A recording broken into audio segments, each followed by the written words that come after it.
창세기 12장 강의입니다. 아브라함의 택하심과 반응이란 제목으로 우리가 한번 이 창세기 12장을 공부해 보도록 하겠습니다. 아브라함이라고 하는 사람은 창세기 12장에 본격적으로 등장을 하고 창세기 25장 1절부터 10절 사이에 마지막 부분을 기록하는 그곳에서 아브라함은 75세의 나이로 생애를 마치게 됩니다. 아브라함은 성경에 벌써 믿음의 사람이라고 나오고요. 또 아브라함은 신약 성경 곳곳에서 끊임없이 강조되어지는 그 인물로 아마 예수님 다음으로 그 이름이 많이 기록되었습니다. 근데 아브라함은 여기서 보게 되면 처음부터 믿음이 좋은 사람이었다. 정말 하나님이 기뻐할 만한 믿음이었다라고 말하지를 않습니다. 아브라함이라고 하는 사람의 믿음은 어떤 모습이었는가? 여호수아 24장 2절로 3절에 보면 나옵니다. 한번 읽어볼까요? 여호수아가 모든 백성에게 이르되 이스라엘 하나님 여호와께서 이같이 말씀하시기를 옛적에 너희 조상들 곧 아브라함의 아버지 나홀의 아버지 데라가 강 저쪽에 거주하여 다른 신들을 섬겼으나 내가 너희의 조상 아브라함을 강 저쪽에서 이끌어내어 가나안 온 땅에 도로 행하게 하고 그의 씨를 번성하게 하려고 그에게 이삭을 주었으며 라고 했습니다. 아브라함은 믿음과 전혀 상관없는 상태로 살아갔다는 것입니다. 지극히 평범한 사람이고 거기서 우상 숭배를 했다는 것을 알 수 있습니다. 오늘 보면 24장 2절로 3절에 보니까 강 저쪽에 거주하여 다른 신들을 섬겼으나 이렇게 말하고 있는 걸 보면 아브라함은 하나님 아닌 다른 우상 숭배를 했고 그 우상을 깎아서 팔아먹고 살았던 그런 인생을 우리가 볼 수가 있는 것입니다. 이처럼 아브라함은 하나님께서 아브라함의 그 모습으로 만들기 위하여 하나님이 택하셨고 부르셨고 그와 언약을 맺으셨던 것을 알 수 있습니다. 오늘 보면 1절 같이 한번 볼까요? 여호와께서 아브라함에게 이르시되 너는 너의 고향과 친척과 아버지의 집을 떠나 내가 내게 보여줄 땅으로 가라. 아멘. 창세기 11장 32절 우리가 지난번에 봤던 데라는 나이가 205세가 되어 하란에서 죽었더라 라고 했습니다. 그의 아버지가 돌아가심으로 가나안 땅으로 하나님이 지시한 말씀을 쫓아갔다 라고 언뜻 해석하지만 아브라함에게 하나님은 훨씬 이전에 그를 만나 주셨고 그에게 하나님의 예비한 땅으로 가라라고 지시하셨던 것을 볼 수가 있는 것입니다. 사도행전 7장 2절을 한번 같이 보겠습니다. 여러분 부형들이여 들으소서. 우리 조상 아브라함이 하란에 있기 전 메소포타미아에 있을 때에 영광의 하나님이 그에게 보여라고 했습니다. 하란 땅 그 이전에 있었던 땅이 메소포타미아에 살았어요. 근데 하나님이 거기에서 먼저 아브라함을 통해서 말씀하시기를 그에게 하나님의 예비한 땅으로 가라라고 말씀했다는 것입니다. 그런데 메소포타미아에 있을 때도 아버지가 건져했고 그 다음에 메소포타미아에서 하란이라고 하는 장소로 이사를 갈 때도 그 아버지는 아주 건장했습니다. 그래서 그 아버지가 주권을 갖고서 자 우리 이사 가자 해서 아버지가 이끄는 대로 갈 수밖에 없었기 때문에 아브라함도 역시 하나님의 말씀대로 살 수가 없었고 그 아버지가 이끄는 대로 하란으로 갈 수밖에 없었다는 것입니다. 5절을 다시 한번 보겠습니다. 5절 시작. 아브라함이 그의 아내 사레와 조카 롯과 하란에서 모은 모든 소유와 얻은 사람들을 이끌고 가나안 땅으로 가려고 떠났어 마침내 가나안 땅에 들어갔더라.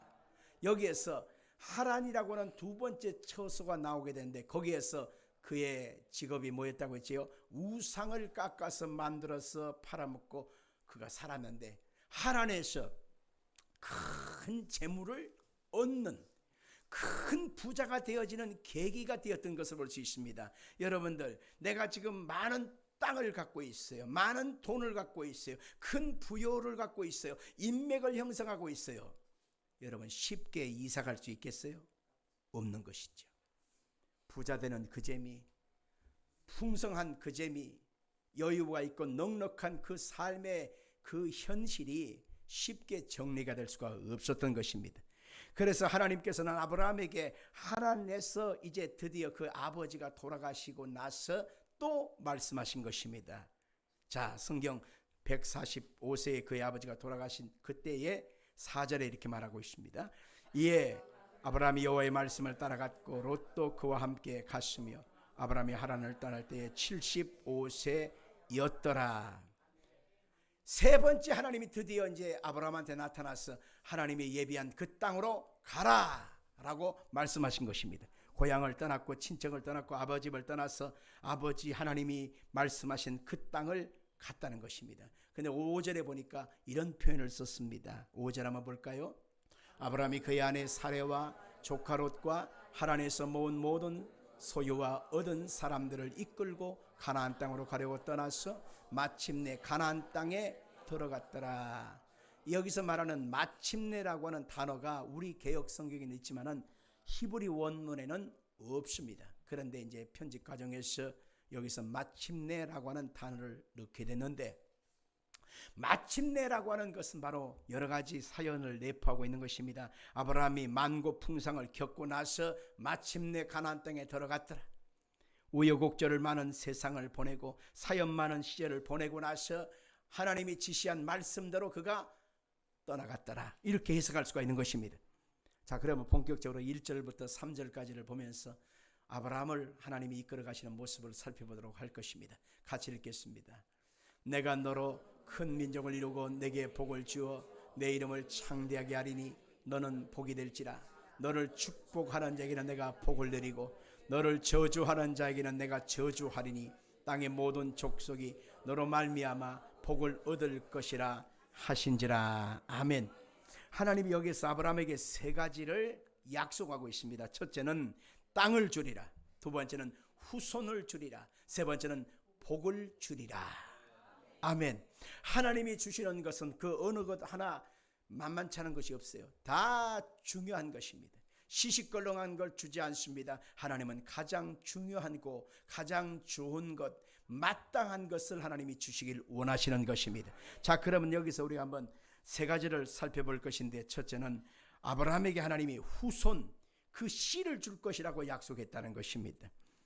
하나님께서 주시는 그 씨, 그것은 민족을 이루어 주겠다고 하는 뜻이거든요. 근데 민족이라고 하는 말은 고이라고 하는 말로 한 민족을 지칭한 것이 아니라 잡다한 민족이 섞인 큰 나라를 얘기하는 것입니다.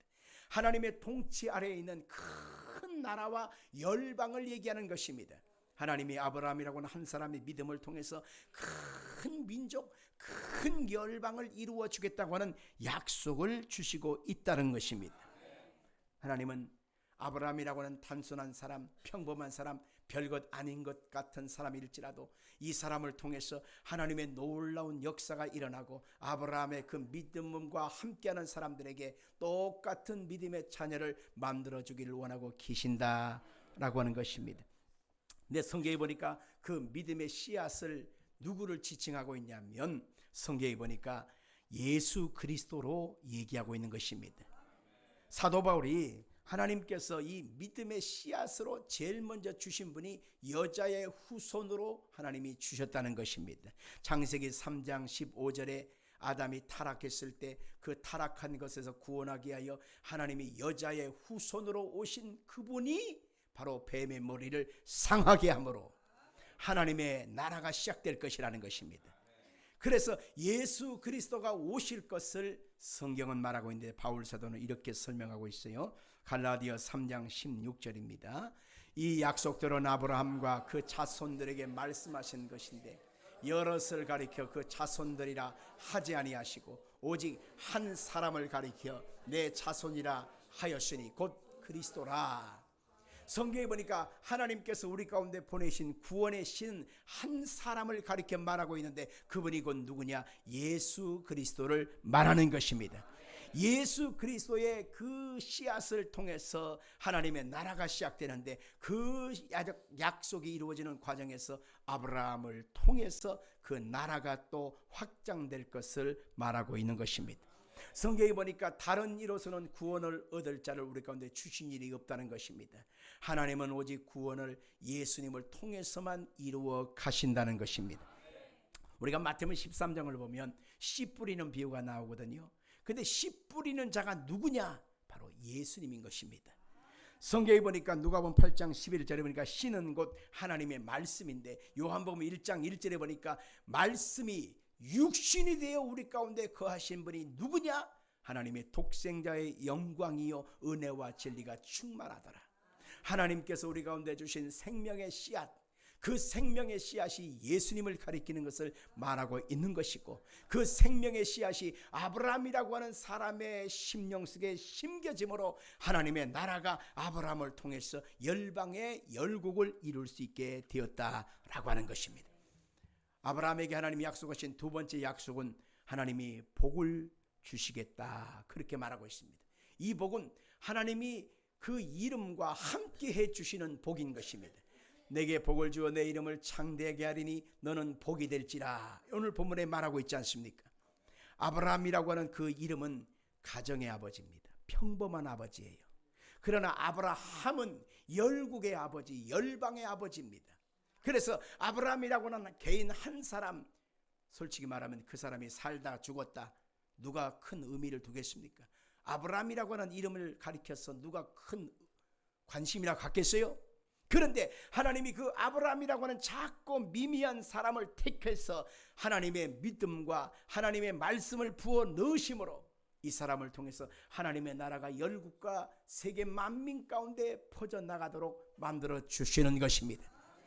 아브라함이라고 하는 그 이름을 자기의 이름 앞에 딱 붙이는 것을 사람들은 참 영화롭게, 영광스럽게 생각합니다. 미국의 16대 대통령 링컨 알고 계실 것입니다. 링컨이라고 하는 그 앞에 여러분 그 집안에서 대대로 쓰는 성이 있어요. 저는 전시지요.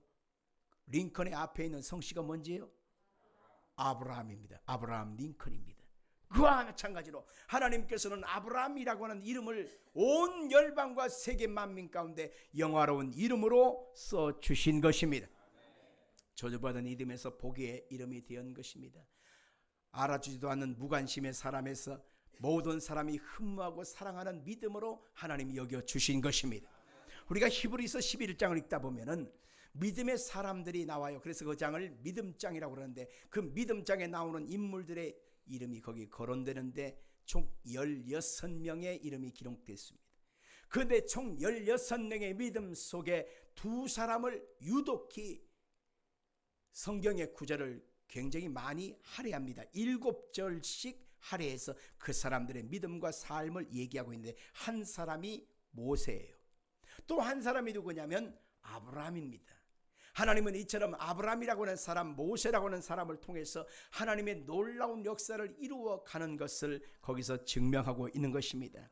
신약 성경에는 더 이상 세상의 복이 아닌 아브라함의 복은 세상 것과 비교할 수 없는 어마어마한 하나님의 선물로 약속하고 있는 것입니다. 세상 사람들은 복을 받았다 그러면 오복을 보통 얘기하거든요. 오복? 오복 식당, 오복 분식, 오복 꽃집, 오복을 좋아하는데, 오복이 뭐냐? 수, 부, 강령, 유호독, 고종명을 얘기해요. 수, 오래 사는 것, 부자로 사는 것, 그 다음에 유호독, 덕이 있게 살고, 그 다음에 강령, 건강하게 살고, 그 다음에 제 목숨을 제 명대로 사는 거예요. 이것을 보통 이 땅에서의 사람들이 흠모하는 복으로 얘기합니다. 그런데 이 땅의 복과는 상관없이 어마어마한 영적인 복을 얘기하고, 이 세상 사람이 돈으로 힘으로 능으로 노력해도 얻을 수 없는 신령한 복도 거기에 말씀하고 있는데, 그게 바로 하늘나라의 복인 것입니다. 그게 바로 영생의 복인 것입니다. 그게 바로 하나님의 자녀가 되는 복인 것입니다. 하나님의 은혜가 함께하는 복인 것입니다. 바로 아브라함에게 주님께서 이 세상 사람들이 누구나 원하는 그런 복, 그것을 뛰어넘어서 영원한 하늘나라의 복을 아브라함을 통해서 주시고자 약속하신 것입니다. 그래서 아브라함이 믿은 그 하나님을 통해서 우리가 하나님 앞에 나아가게 되면 아브라함이 받은 그 복을 우리도 받게 만들어 주신 것입니다. 얼마나 대단하지 않겠습니까? 성경 갈라디아 3장 7절로 9절까지 읽어볼까요? 그런즉 믿음으로 말미암은 자들은 아브라함의 자손인 줄 알지어다. 또 하나님이 이방을 믿음으로 말미암아 의로 정하실 것을 성경에 미리 알고 먼저 아브라함에게 복음을 전하되 모든 이방인이 너로 말미암아 복을 받으리라 하였느니라. 그러므로 믿음으로 말미암은 자는 믿음이 있는 아브라함과 함께 복을 받느니라. 아멘.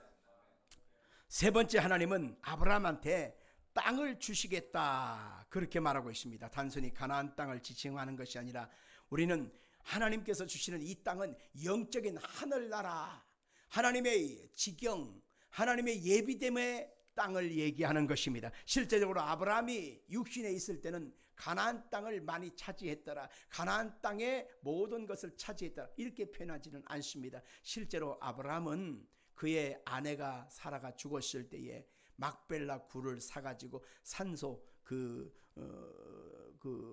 부인을 안장했던 장소로 정도만 아브라함의 땅을 확인할 수 있습니다. 그런데 여기에서 하나님이 땅을 준다고 하는 것은 바로 뭐냐면 하나님이 자녀로서 살아갈 때에 이 땅에서 사람들이 얻을 수 없는 영원한 하늘나라의 땅을 하나님이 아브라함의 그 믿음 속에 부어주시겠다는 것입니다. 성경에 보니까 5절에 보니까 가나안 땅에 들어갔더라 라고 했잖아요. 여기서 들어갔다라고 하는 말은 보라고 하는 히브리 말인데 하나가 된다라는 뜻입니다. 내가 내게 보여줄 땅으로 가라 했을 때 보게 된다라고 하는 말은 라인데요, 주목하다, 느끼게 하다, 알게 하다는 것입니다. 하나님께서 약속의 땅으로 보게 하고 알게 하실 것이라는 것이죠. 하나님이 아브라함에게 지금 당장 육신으로는 셈법으로는 도대체 계산할 수도 없고 볼 수도 없는 것인데 하나님이 아브라함에게 그것을 보게 하시고 주셨다는 것입니다. 우리가 히브리서 11장에 보니까 아브라함을 하나님이 택하실 때에 우리에게 보여주지 않은 특별한 것을 아브라함에게 보여줬는데 한 큰 성을 하나님이 예비하사 그에게 보여주셨고 라고 했습니다. 한 큰 성은 뭐예요? 황금빛 찬란한 하늘나라를 말하고 있는 것입니다. 하나님이 아브라함이 영원히 거하게 될 하나님이 예비해 놓으신 새하늘과 새 땅을 하나님이 아브라함에게 보여주신 것입니다. 하나님의 캐슬, 하나님의 도성을 아브라함한테 보여주시니 아이고야, 그때까지만 해도 아브라함은 텐트에서 살았거든요. 기껏 지어봤자 벽돌집 정도밖에 되지 않은 것이거든요. 아무리 왕이 사는 그 궁궐일지라도 실상은 그 하늘나라에서 보여준 그 황금빛 찬란한 하나님의 도성과는 비교할 수 없었거든요. 아하, 하나님이 내게 보여준 그 하나님이 내게 보여준 그 땅, 그래, 하나님이 보여준 것, 하나님이 나는 반드시 이루어질 줄 믿는다 하고서 보따리를 싸고 이삿짐을 싸고 다 그들이 내려놓고 하나님의 지시한 땅으로 갈 수가 있었던 것입니다. 여러분들, 우리가 예수를 믿게 되면 하나님이 우리의 심령 속에 세상에서 얻을 수 없는 것들을 주시지요. 평강을 줍니다. 기쁨을 줍니다. 소망을 줍니다. 위로를 줍니다. 하나님의 자녀가 됐다고 하는 믿음을 줍니다. 그리고 하나님께서 내 인생에 함께 하신다고 하는 약속을 주시지요. 그리고 세상 끝날까지 하나님이 동행해 주시고 영원한 하늘나라를 하나님이 우리 가운데 보여주신단 말입니다. 그러니 예수 믿는 것 그 어떤 것과는 비교할 수가 없다라고 하는 것입니다. 자, 그러면 6절로 9절을 한번 살펴보도록 하겠습니다. 시작. 아브라함이 그 땅을 지나 세겜 땅 모래 상수리 나무에 이르니 그때 가나안 사람이 그 땅에 거주하였더라. 여호와께서 아브라함에게 나타나 이르시되 내가 이 땅을 내 자손에게 주리라 하신지라. 자기에게 나타나신 여호와께 그가 그곳에서 제단을 쌓고 거기서 베델 동쪽 산으로 옮겨 장막을 치니 서쪽은 베델이요 동쪽은 아이라. 그가 그곳에서 여호와께 제단을 쌓고 여호와 이름을 부르더니 점점 남방으로 옮겨갔더라. 아멘. 하나님의 그 약속을 쫓아서 갈대아 우루 땅을 떠났습니다. 하란 땅을 떠났습니다. 그리고 하나님이 예비된 가나안 땅으로 그들이 옮겨갔다는 것입니다. 가나안 땅에 와보니까 여러분 아무도 없는 빈 땅인 줄 아는데 그게 아닙니다. 거기에 가나안 7 족속들이 자리를 차지하고 와서 여기는 내 땅이야 들어오지 마 이러고 있어요. 그리고 가나안 땅에 도착해서 보니까 하란 땅에 자기가 먼저 살았던 땅과는 비교할 수 없는 황량한 사막이었습니다. 황량한 환경에 그의 앞길 기다리고 있었다라고 볼 수가 있는 것입니다. 가나안 사람들은 약속의 하나님의 땅으로 우리가 들어가는 것이지만 실상은 그 땅을 가기 위하여 그의 현실 속에 대가를 치르는 것과는 비교할 수 없는 냉혹한 현실이 그들에게 기다리고 있었던 것이다. 고향을 떠나고 아비집을 떠나고 친척집을 떠나고 내가 소유하고 인맥을 형성했던 거 다 내려놓고 하나님 말씀 따라 산 것은 좋았는데 실상은 내 현실 속에 아무것도 없다라고 생각해 보십시오.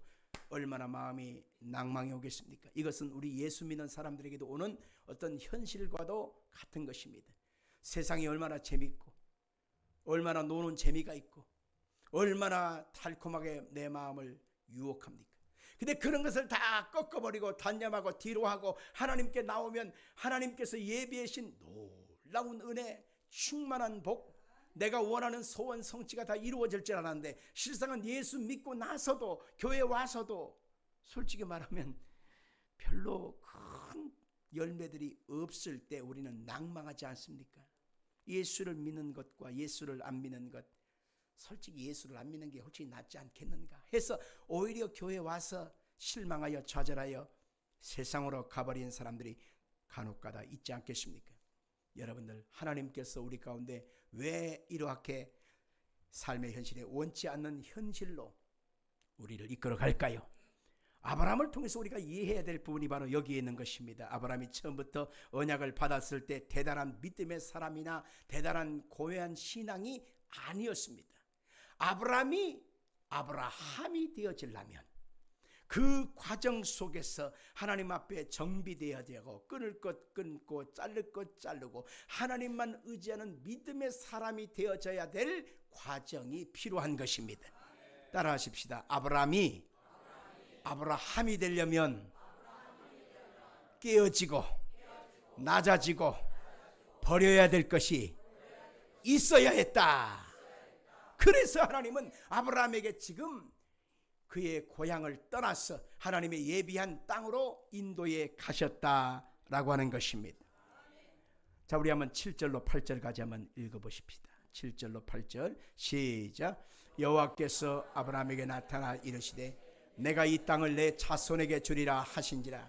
자기에게 나타나신 여호와께 그가 그곳에서 제단을 쌓고 거기서 베델 동쪽 산으로 옮겨 장막을 치니 서쪽은 베델이요 동쪽은 아이라. 그가 그곳에서 여호와께 제단을 쌓고 여호와의 이름을 부르더니. 아멘. 그가 하란에서 안주하면서 여기서 살만하구나. 야, 여기서 이제는 내가 다 누릴 것 누리고 살자, 여기서 행복하자 할 때에 하나님이 아브라함을 불러서 지금 예비한 가나안 땅으로 가라는 것입니다. 그래서 하나님의 그 부르심과 인도하심을 쫓아서 그가 점점 앞으로 나아가게 된 것입니다. 그에게 후손도 약속하시고 땅도 약속하시고 하나님이 복 있는 이름으로 약속해 주신 것입니다. 그래서 여호와의 이름을 부르고 제단을 쌓고 하나님께 영광을 돌리게 된 것입니다. 이것을 보면서 우리는 하나님의 나라가 세상 속에 우리가 살아가면서 세상 것이 아닌 하나님의 예비된 특수하고 영화로운 세상인 것을 볼 수가 있는 것입니다. 하나님의 예배의 자리에 불러주신 것이고 은혜의 자리에 불러주심으로 너희들은 하나님의 자녀다, 하나님의 택한 백성이야, 그래서 하나님이 너를 통해서 아름다운 하나님의 나라를 이루게 하실 것이야 라고 하는 영생을 그에게 보여주신 것입니다. 우리가 어린이 때 교회학교 다닐 때 불렀던 찬송 중에 돈으로도 못 가요 하나님 나라, 힘으로도 못 가요 하나님 나라, 거듭나면 가는 나라 하나님 나라, 어여뻐도 못 가요, 날씬해도 못 가요, 힘이 있어도 못 가요, 노력해도 못 가요, 오직 예수를 믿는 믿음으로 거듭나야만 가는 나라 하나님의 나라라고 우리가 찬송하지 않습니까? 마찬가지입니다. 우리가 예수 그리스도의 약속 안에 들어와 예수 그리스도의 은혜의 약속을 믿음으로 하나님 앞에 가게 되는 것입니다. 자, 9절을 한번 보면서 이어가겠습니다. 시작. 9절. 점점 남방으로 옮겨갔더라. 아멘. 자, 여기서 이 점점 남방으로 옮겨갔다라고 하는 히브리 말의 그 의미에서 놀라운 것을 발견하게 되는데, 남방이라고 하는 그 말은 세번역에서는 이렇게 말하고 있습니다. 줄곧 남쪽으로 가서 네겝에 이르렀도다. 쉬운 성경에는요, 계속해서 가나안 남쪽 네게부 지방으로 내려갔더라, 이런 얘기입니다. 네게부라고 하는 것은요, 온뜻은 마른 땅이라고 하는 것입니다. 하나님께서 하나님의 풍성한 그 누리고 살던 그 여유 있던 삶에서 하나님이 딱 그만 하고 하나님의 예비한 그 가나안 땅으로 가게 하셨습니다. 그 땅은 네게부 땅으로 마른 땅이라고 하는 의미가 있었어요. 광야였습니다. 황량했습니다. 먼지만 폴폴 날리고 아무것도 심을 수도 없고 물도 흔하지 않아요. 쉴 만한 곳도 없습니다. 오직 광야 마른 땅에서는 의지할 것은 누구밖에 없다? 하나님밖에 없다라는 사실을 그에게 알려주시기 위하여 그를 하나님이 광야로 인도해냈다라고 하는 것을 우리가 보아야 하는 것입니다. 하나님은 우리 인생 속에 이 마른 땅을 먼저 인도하신다는 것을 알아야 합니다. 세상 것과는 결별되어지고 세상 것과는 구별되어지고, 그리고 하나님께 속한 자로 살아가기 위하여 우리의 믿음을 훈련시키고 우리의 기도를 훈련시키고 순종하는 것을 훈련시키기 위하여 오직 하나님만 바라보고 의지하게 하기 위하여 광야 마른 땅으로 인도해 가시는 것을 우리가 볼 수가 있는 것입니다. 예수님도 하나님의 사역을 하기 전에 광야를 가서 40일간 금식하셨잖아요. 그러고 나서 악한 마귀에게 시험을 당하셨습니다. 하나님의 말씀으로 시험을 이기고 승리하셨습니다.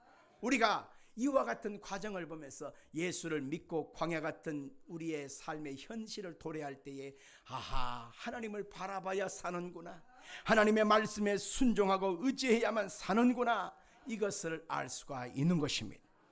하나님은 우리가 원치 않은 삶의 시련과 시험과 곤란한 일을 당할 때에 그 시련 속에서 하나님이 우리를 버린 것이 아니라 하나님이 인도해가는 과정이기에 하나님의 능력과 의지를 함으로 말미암아 승리할 수 있음을 알려주는 것입니다. 자, 우리 한번 성경 고린도전서 10장 13절 같이 한번 보겠습니다. 시작. 사람이 감당할 만한 시험 밖에는 너희가 당한 것이 없나니 오직 하나님은 미쁘사 너희가 감당하지 못할 시험당함을 허락하지 아니하시고 시험당할 즈음에 또한 피할 길을 내사 너희로 능히 감당하게 하시느니라. 아멘. 여기에서 가만히 보세요. 하나님은 우리가 광야 같은 세상을 믿음의 사람으로 훈련 코스로 당하고 있지만 감당할 시험 밖에는 너희가 당한 것이 없다. 감당할 만큼만 주신다는 것입니다. 또한 두 번째로 보면 그 시험 당할 즈음에 피할 길을 내사 너희로 능히 감당하게 하신다. 하나님이 이것을 또 살아갈 수 있도록 피할 길도 내어 주신다는 것입니다. 이게 바로 하나님께서 광야에 내몬 성도들에게 향한 하나님의 뜻이 있는 거예요. 같이 한번 볼까요? 하나님은 감당할 만큼만 주신다. 또 한번 합시다. 하나님은 시험 당할 때에 피할 길도 주신다. 아멘, 아멘. 하나님께서는 감당할 만큼만 주는 거요. 어린아이, 유치원 어린아이한테 어른이 져야 될 그 등짐을 지게 한다면 어린아이는 꼬꾸라지고 애가 다칠 것입니다. 감당을 못하는 거예요. 그러니까 어린아이는 어린아이의 만큼만 주시는 거예요. 어른은 어른만큼 하나님이 감당할 무게를 지어 주심으로 말미암아 그 무게를 겪을 때 하나님을 바라보게 하고 또한 하나님을 바라보면 또한 능히 피할 길을 주시는 하나님의 놀라운 자비하심을 볼 수가 있는 것입니다. 아멘 하십시다. 10절을 한번 같이 보겠습니다. 시작. 그 땅에 기근이 들었으므로 아브라함이 애굽에 거류하려고 그리로 내려갔으니 이는 그 땅에 기근이 심하였습니다. 이 본문이 참 재밌어요. 하나님께서 예비하신 가나안 땅에 가보니까 기근이 심하였어요. 기근이 심하였어요. 먹고 살 길이 없었다는 거예요. 도대체 어떻게 해야 될지를 모르겠어요. 그래서 아브라함이 애굽에 거류하려고 내려갔다. 거류하려고, 이 말은 구루라는 뜻인데 머무르다, 체류하다, 거주하다, 우거하다. 잠깐 머물려고, 잠깐 체류하려고, 잠깐 그곳에서 거주함으로 이 환난의 때를 이겨내 보려고 아브라함의 어쩔 수 없는 선택이었다는 것입니다. 아브라함이 좋아한 것은 아니에요. 어쩔 수 없는 아브라함의 선택이었습니다. 그래서 그 아브라함이 지금 어쩔 수 없는 선택을 하면서 애굽으로 내려갔을 때 우리는 저렇게 믿음이 없나, 저렇게 신앙이 없나, 우리는 그렇게 쉽게 정죄할 수 있을 것입니다. 그러나 그것이 아니에요. 어쩔 수 없는 때가 오거든요. 어쩔 수 없이 애굽으로 내려갈 때도 있거든요. 그런데 그 속에서도 하나님은 아브라함에게 새로운 일을 하시는 것입니다. 자, 아브라함이 애굽에 내려갈 때 가만히 생각을 해봤어요. 그때까지 아브라함이 75세였거든요. 근데 10살 차이 나니까 부인은 65세였어요. 65세 된, 요즘은 다 할머니지 않습니까? 근데 65세 된 분이 이뻐봐야 얼마나 이쁘겠어요. 우리 계산으로 생각할 때 다 늙어가는 거지. 근데 아브라함의 부인은 노화 속도가 늦었던 거 봐요. 그래서 예뻤다라고 말하고 있습니다. 만약에 당신과 내가 지금 관계를 남편, 아내, 부인, 남편 이런 식으로 해서 우리가 부부로서 사람들한테 보여주면 나를 죽이고 당신을 빼앗아갈 거야. 아브라함이 가만히 생각해 보니까 어떻게 해요? 이 관계를 좀 정리하자고. 그래서 당신은 나를 오빠라고 불러. 나는 여동생 이렇게 부를 거야. 그래서 서열 정리가 갑자기 이상해지는데요. 그것도 어떻게 보면은 거짓말은 아닙니다. 우리가 창세기 20장 12절에 보니까 이렇게 말하죠. 또 그는 정말로 나의 이복 누이로서 내 아내가 되었습니다. 그러니까 이복 누이, 사촌간이었단 말이에요. 사촌간. 그러니까 그 당시에는요, 모세의 율법이 출애굽기 20장에 주어지거든요. 출애굽기 20장 율법이 주어지기 전에는 사촌 간의 혈족 결혼이 있었어요. 시족 결혼이. 그런데 모세 율법이 주어지고 나서 백성들이 이제 번성해지니까 사촌 간의 결혼은 금지했거든요. 그러니까 그 아브라함이 살 때까지는 그래도 사촌 간의 결혼은 뭐 흔한 일이었던 거예요. 그러니까 사촌 누이 동생을 데려다가 부인을 삼는 일, 어찌 보면 참 이상한 일이다 하지만은 그 당시에는 그게 바로 보편적인 일이었다 이렇게 보는 것이죠. 그러니까 이 사촌 누이 동생을 데려가 아내를 삼았으니 여동생이라고 부르는 것은 나쁜 건 아니고 거짓말은 아니요. 그렇지만 현실 속에 어쩔 수 없는 아브라함의 응기응변의 그런 선택이었던 것입니다. 어쩔 수 없는 거짓말이었죠. 하얀 거짓말이라고 볼 수 있겠죠. 그렇게 함으로 이 위기를 피해 가려고 애굽으로 그가 들어갔던 것입니다. 아브라함의 실수, 아브라함의 불신앙, 아브라함의 이렇게 허점투성이의 모습을 보면서 우리는 뭘 볼 수 있어야 되냐면 이게 아브라함만 그런 것이냐라고 하는 것입니다. 오늘 여러분과 저도 마찬가지입니다. 믿음의 사람으로 하나님 말씀을 붙잡고 순종하며 하나님을 보면서 살지만 솔직히 우리는 거짓말 해요 안 해요? 하얀 거짓말이든 검은 거짓말이든 해요 안 해요? 하죠. 어쩔 수 없는 응기응변을 보이면서 어쩔 수 없는 상황에서 하게 돼요. 그게 우리가 연약함을 가지고 살아가는 아브라함의 모습과 같은 것입니다. 그런데도 불구하고 아브라함을 향하여 하나님은 야단치거나 책망하거나 징계하지 않아요. 그 과정을 통해서 아브라함을 통해서 하나님이 선하고 아름다운 계획을 이루어가는 것을 볼 수가 있습니다. 허물 많은 베드로, 예수님을 3번씩 모른다고 부인했던 베드로일지라도 주님이 찾아오셔서 그 베드로의 인생 속에 개입하시고 그의 삶 속에 하나님의 나라를 이루어가는 모습과 같은 것입니다. 우리가 누가복음 15장을 보면 탕자의 비유가 나오지 않습니까? 탕자가 아버지 돌아가시기 전에 미리 재산을 땡겨받아요. 내게 돌아올 분깃을 내게 주소서. 그래서 그것을 받자마자 어떻게 합니까? 먼 나라로 갑니다. 허랑방탕합니다. 그리고 나서 다 잃어버리고 돼지치기로 전락합니다. 그리고 돼지치기가 돼가지고 나중에 뭐라고 해요? 죽게 되었다고 말합니다. 아버지가 그것을 알고 있었을까요? 모르고 계셨을까요? 알고 있었어요. 네가 그렇게 가면 결국 돼지치기가 되고, 돼지치기가 되다가 네가 결국 굶어 죽게 생겼다고 말할 그런 때가 올 것이고, 그때서야 비로소 아버지 앞에 돌아오게 될 것을 알고 있었습니다. 그래서 그 돈을 아들에게 주었던 것이죠. 여러분, 이것도 마찬가지입니다. 하나님이 우리에게 완벽한, 실수가 없는 완전한 모습으로 우리가 살아가는 것 주님은 기대하지 않아요. 그렇게 되기를 희망하지만 그렇게 된 사람이 없어요. 그래서 로마서에는 의인은 없나니 몇 사람이 있어요? 한 사람도 없단 말입니다. 늘 우리는 연약하고 부족해요. 그러나 그 상황 속에서도 하나님은 놀라운 계획과 하나님의 선한 뜻을 이루어 가시는 것을 보게 되는 것입니다. 자, 11절로 12절 13절까지 읽겠습니다. 그가 애굽에 가까이 이르렀을 때에 그의 아내 사라에게 말하되 내가 알기에 그대는 아름다운 여인이라. 애굽 사람이 그대를 볼 때에 이르기를 이는 그의 아내라 하여 나는 죽이고 그대는 살리리니 원하건대 그대는 나의 누이라 하라.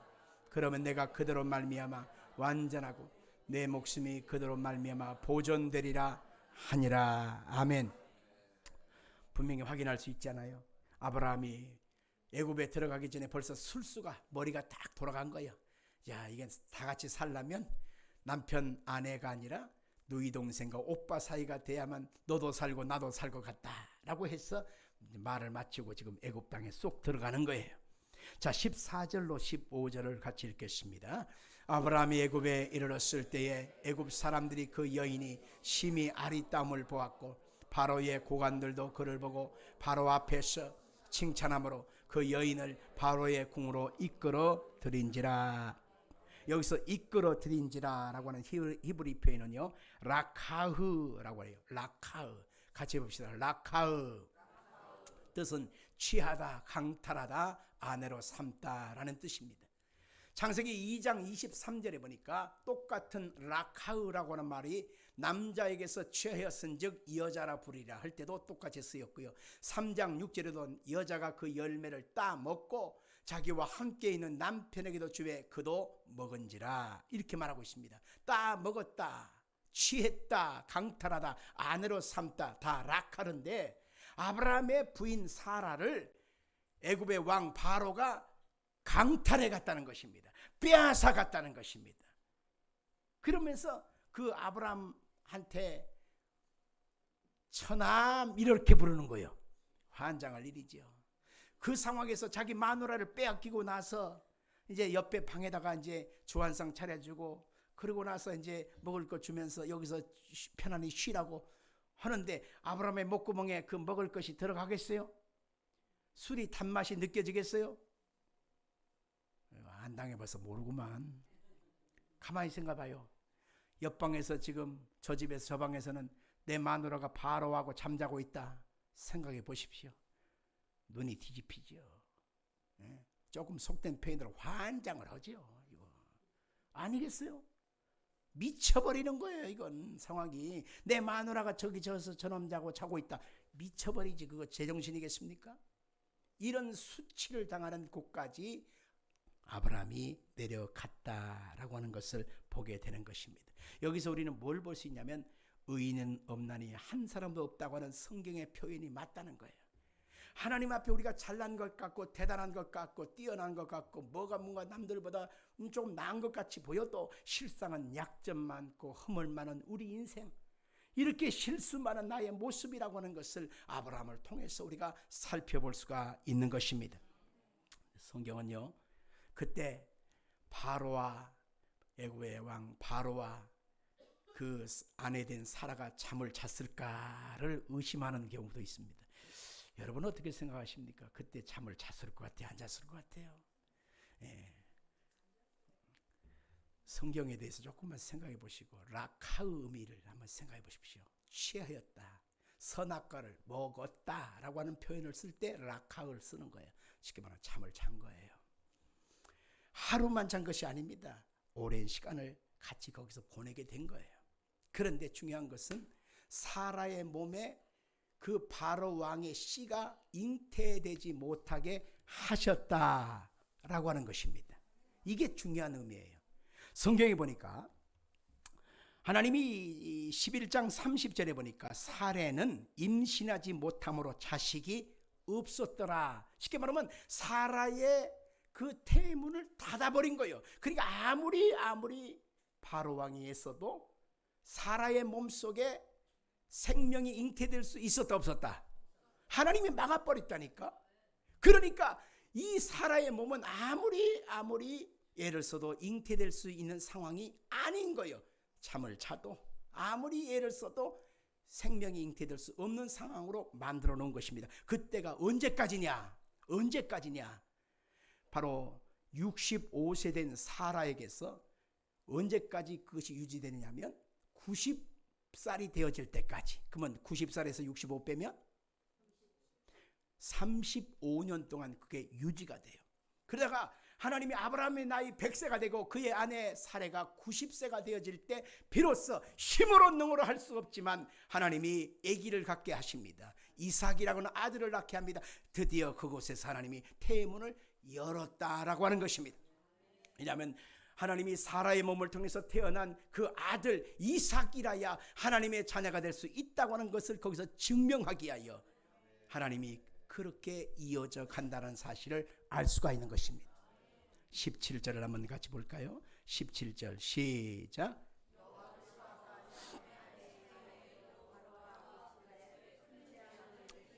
자, 여기에서 우리는 또 뭘 볼 수 있느냐면 여호와께서 아브라함의 아내 사레의 일로 바로와 그 집에 큰 재앙을 내리신지라.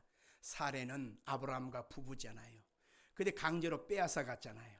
그리고 사라를 통해서 너무너무 비참하게 고통스럽게 만들었지 않습니까? 아브라함 자신에게도 너무 괴로웠잖아요. 아브라함의 가정은 하나님의 나라요 주의 백성된 자의 축복입니다. 근데 하나님의 택한 백성들, 하나님의 나라를 누가 건드렸어요? 바로가 건드린 거예요. 바로가 회방한 거예요. 그러니 하나님은 가만 계실 수가 없어서 바로와 그 집에 큰 재앙을 내리셨다. 작은 재앙이 아니라 큰 재앙입니다. 이것을 보면서 하나님의 나라와 주의 백성, 택한 백성들을 향한 하나님의 은혜와 긍휼을 회방하고 괴롭히는 자에게는 큰 재앙을 내리신다고 하는 사실을 여기서 알 수가 있는 것입니다. 아멘 할까요?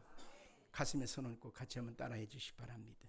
나는 이래봬도 하나님의 특별한 사랑과 은혜와 긍휼과 보호를 받고 있다. 한 번 더 따라해 주시기 바랍니다. 나는 이래봬도 하나님의 큰 주권이 지키고 있으므로 악한 것이 나를 회방하지 못한다. 아멘. 오늘 하나님께서 이 본문을 통해서 지금 우리 가운데 그것을 알려주고 있는 것입니다.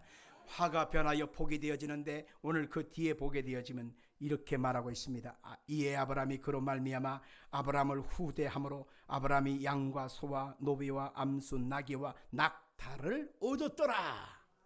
아멘 합시다. 하나님께서는 화가 변하여 복이 되게끔 만들어 주시고 이것이 하나님의 은혜 안에서 예비된 은총과 형통을 누리도록 만들어 주시는 것입니다. 우리가 직장 생활할 때에, 사회생활할 때에 관계성을 엮고 우리가 살아갈 현실 속에서 누가 예수 믿는 믿음 때문에 손해보거나 예수 믿는 신앙 때문에 우리가 마음의 고달픔을 당할 때 여러분 너무 서글퍼하지 마십시오. 하나님은 여러분에게 놀라운 사랑과 은혜와 긍휼과 자비하심을 함께해 주시는 것입니다. 보호해 주시는 것입니다. 화가 변하여 복이 되게 만들어 주시는 것입니다. 자, 그러면 18절로 20절 마지막 부분을 살펴보도록 하겠습니다. 같이 읽겠습니다. 바로가 아브라함을 불러서 이르되 네가 어찌하여 나에게 이렇게 행하였느냐? 네가 어찌하여 그를 내 아내라고 내게 말하지 아니하였느냐? 네가 어찌 그를 누이라고 하여 내가 그를 데려다가 아내를 삼게 하였느냐? 내 아내가 여기 있으니 이제 데려가라 하고 바로가 사람들에게 그의 일을 명하며 그들이 그와 함께 그의 아내와 그의 모든 소유를 보내었더라. 아멘. 여기서 가만히 보면 아브라함의 거짓말로 어찌할 수 없는 생존의 본능 속에서 갑자기 하얀 거짓말을 한 것 때문에 그가 애굽으로 내려가게 되고, 그의 아내도 그렇고 자기 자신도 그렇고 산산이 깨어진 그의 자존심의 모습도 보게 되어지고, 깊은 땅속까지 빠져들어가는 자기 자신의 비참한 참남함을 느끼게 되었어요. 그런데 하나님께서는 아브라함에게 그것으로 끝난 것이 아니라 그곳에서 하나님이 아브라함과 함께 하심으로 하나님의 선한 일을 이루심으로 오늘 20절을 마감하고 있음을 보게 되어집니다. 바로 왕 앞에 서서 비참해지고 자존심 상하고 참남한 그의 인생, 그의 처참에 빠진 그의 상황을 하나님이 아름답게 만들어 주시는 것입니다. 그래서 20절에 보니까 바로가 사람들에게 그의 일을 명하며 그들이 그와 함께 그의 아내와 그의 모든 소유를 보내었더라 라고 말하고 있습니다. 이것은 하나님이 합력하여 선을 이루어 가시는 모습을 볼 수가 있는 것입니다.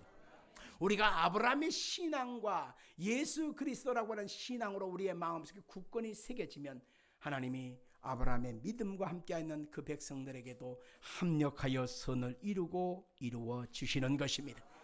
요한복음 8장 56절 이하를 같이 살펴보겠습니다. 너희 조상 아브라함은 나의 때 볼 것을 즐거워하다가 보고 기뻐하였느니라. 유대인들이 이르되 네가 아직 50세도 못 되었는데 아브라함을 보았느냐? 예수께서 이르시되 진실로 진실로 너희에게 이르노니 아브라함이 나기 전부터 내가 있느니라 하시니, 아브라함이 태어나기도 전에 창조주여 주관자이신 하나님께서, 바로 예수 그리스도와 함께 하신 그 하나님께서 온 세상을 지어 성취하고 하나님의 경륜과 하나님의 계획대로 세상을 움직여 가게 되는데 그 속에 아브라함이란 사람을 택하셨습니다. 아브라함의 택하심은 잘남도 뛰어남도 도덕적인 행위도 있지 아니했습니다. 그저 평범한 사람입니다. 어찌 보면은요, 일반 사람들 속에서도 우상을 섬기는 걸 보면 그런 멸망받아야 될 마땅한 사람이었습니다. 그런데 하나님이 그에게 하나님의 계획을 이루시게 하여 택하셨고 불러내셨고 가나안 땅으로 보내셨습니다. 그러나 그의 믿음과 중심이 온전치 못하여 광야로 갔음에도 그의 현실이 어둡다고 해서 애굽으로 내려가서 그가 거짓말하고 자기 자신을 속이고 엎치락 뒤치락 하면서 인생살이에 겪을 것 다 겪습니다. 그러고 나서 그의 인생길을 다시 한번 애굽에서 끌어내서 하나님의 목적지로 인도해 가는 모습을 보면서 아, 그렇구나. 우리의 인생은 하나님 손 안에 있구나. 따라합시다. 나의 인생은 누구 손에 있어요? 하나님 손에 있습니다. 하나님의 택한 백성들의 마음속에 하나님을 기대하고 의지하는 그 소망만 온전하다면 주께서 우리의 인생 속에 이 모든 것을 합력하여 선을 이룬다고 하는 사실을 알아야 합니다. 지금 여러분이 광야 같은 인생을 삽니까? 여러분의 지금 현실 속에 너무 고통스러운 일들이 반복되고 있습니까? 그래도 낙망하지 마십시오. 하나님은 여러분 중에 함께 하시고 이것을 가장 최선으로 가장 좋은 것으로 여러분 가운데 합력하여 선을 이루게 될 것입니다. 하나님이 그 역사를 여러분 가운데 반드시 이루어지기를 예수님으로 축복합니다. 살아계신